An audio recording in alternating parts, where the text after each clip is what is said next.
début très directif, le management est au fur et à mesure devenu plus participatif et contributif.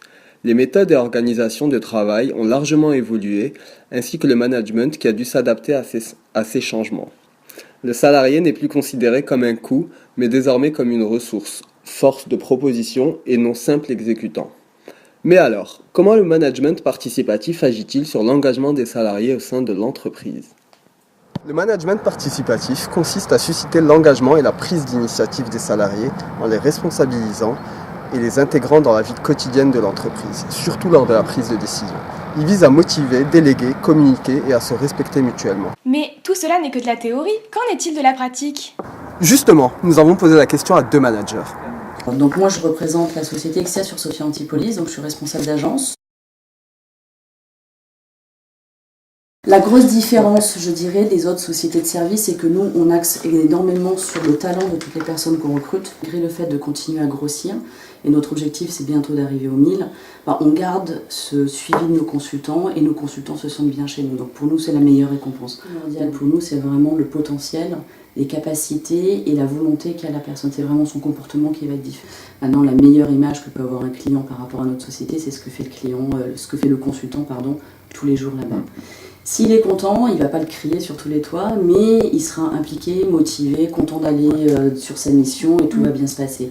S'il n'est pas content, c'est humain, il va dire moi ça fait 10 fois que ma commerciale a changé, je ne l'ai pas vu, j'ai pas vu les autres, ça fait 30 mails que j'envoie et j'ai pas de retour, voilà, donc ça on ne le veut absolument pas. On veut vraiment que nos consultants soient bien chez nous pour être bien chez les clients et bien sur leur mission. Le but, c'est de vraiment créer une équipe, c'est-à-dire qu'aujourd'hui, dans une agence, moi j'ai pour habitude de dire qu'un consultant sans commercial, il n'est pas grand-chose, un commercial sans RH, il n'est pas grand-chose, un RH, on est vraiment dans un travail d'équipe, et donc il est important que chacun soit motivé et travaille ensemble. Le fait d'être impliqué dans le développement de l'agence et d'avoir cette reconnaissance, les motive énormément, et je suis persuadée que la reconnaissance est une des choses les plus importantes dans un travail. Donc oui, il y a des limites, mais dans tout type de management, et je pense que le plus important, c'est vraiment la connaissance de son équipe et la connaissance de l'axe de reconnaissance et ce qui va le motiver tous les jours pour vraiment le faire bien avancer. On peut complètement échouer en management en n'étant que participatif si on a une équipe que de travailler au même.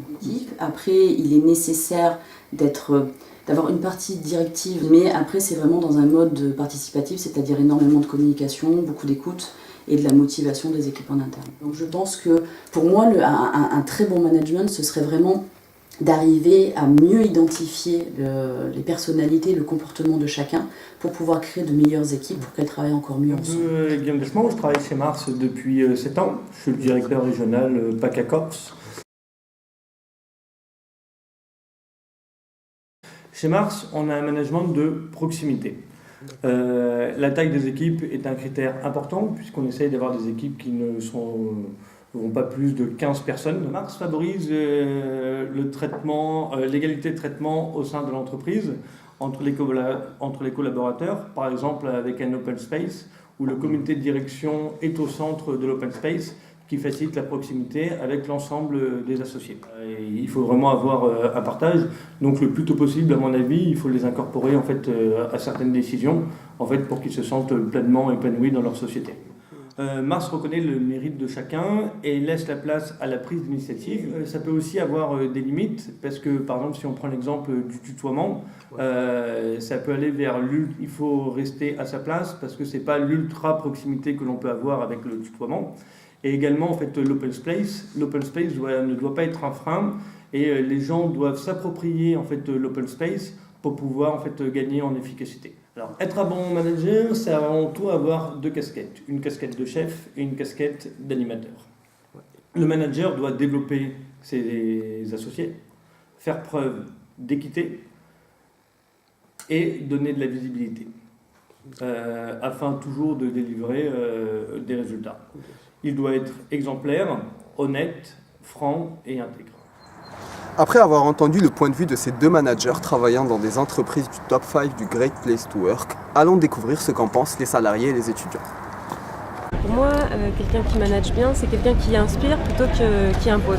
un leader plutôt que quelqu'un qui va faire du micromanagement en étant un peu trop directif. Qui nous accompagne dans notre développement professionnel et également un référent pour nos tâches quotidiennes. On a quand même notre place pour donner des opinions, des idées. Et ça, c'est important, je trouve. C'est vachement participatif. C'est vraiment qu'il doit être aussi capable de transmettre une sensation vraiment d'équipe. L'idée à trouver la solution à quelqu'un. Plutôt un peu cool, mais détendu, mais pas non plus trop lâché, parce que sinon ça va être un peu la débandade au sein de l'équipe. Donc non, il faut que ça soit quelqu'un à l'écoute, mais en même temps qui sait tenir une équipe, quoi. Il t'a donné des règles claires et précises. Pas trop autoritaire, mais pas non plus tutoyer, quoi. C'est un supérieur. Autant du point de vue des managers que des managers, l'engagement dépend de la taille des équipes, sur la proximité entre la direction et ses collaborateurs, sur la communication, la responsabilisation et la prise d'initiative. Le management idéal n'existe pas. Il faut avant tout s'adapter au profil et à la personnalité de ses collaborateurs.